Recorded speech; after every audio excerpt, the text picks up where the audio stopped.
Hi, thanks very much for tuning in. So if you love chickpeas in a curry, there's no better curry than an authentic Punjabi Chole. It's packed full of flavour, absolutely delicious. I'm going to be cooking it authentically here in the kitchen right now. I'll put all the ingredients in the description of the video. This is a part one of a part two video. Tomorrow I'm going to be making the batara, which is the balloon bread that puffs up, and the chole and the batara are a match made in heaven. So without further ado, let's get into it.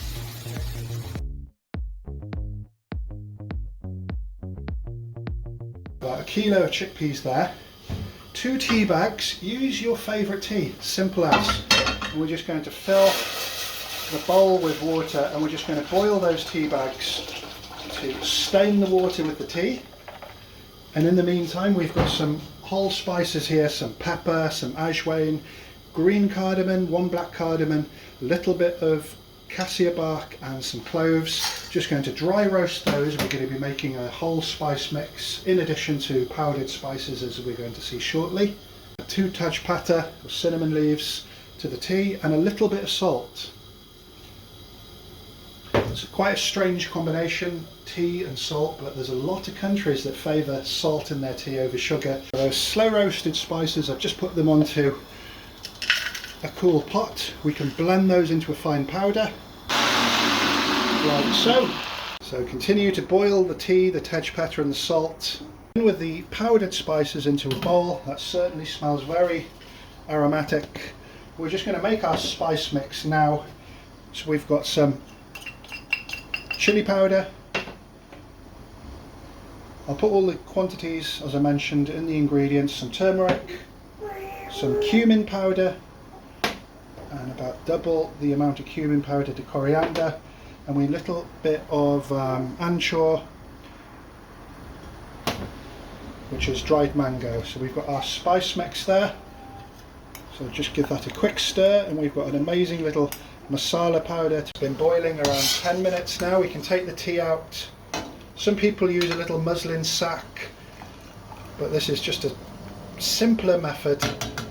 So we've now got our tea and tejpata, which is light cinnamon infused water there. We're just going to boil the chickpeas now for about 10 minutes. Meantime, let's make our gravy. I added a little bit of garam masala to that spice mix. We're using pure butter ghee.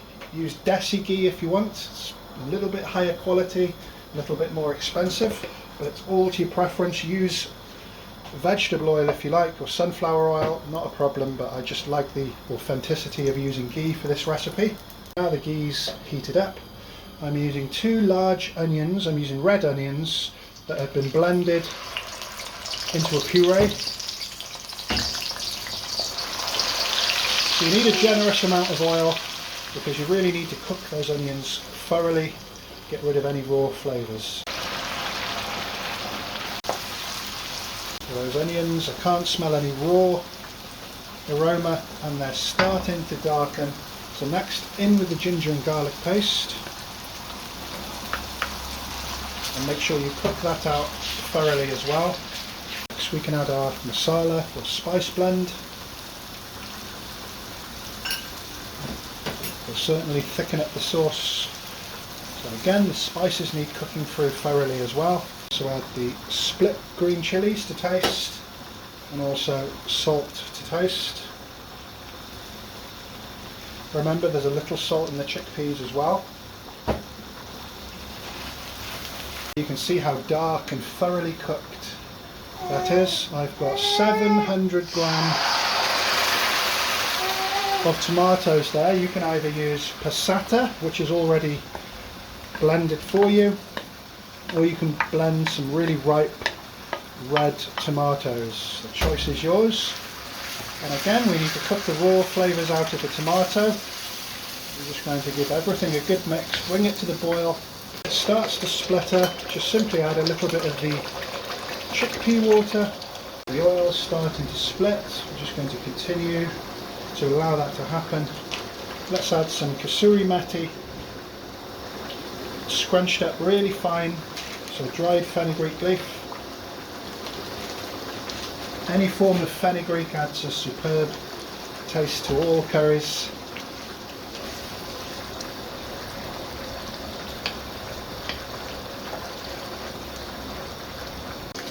So next I've just taken my tea stained chickpeas off the boil, and we can simply add it to this gravy. I'm just going to let that simmer away for about 15 minutes. That's almost ready. We've just got one more ingredient, pomegranate molasses or pomegranate syrup, just for that sour taste. Just adding about a teaspoon of that.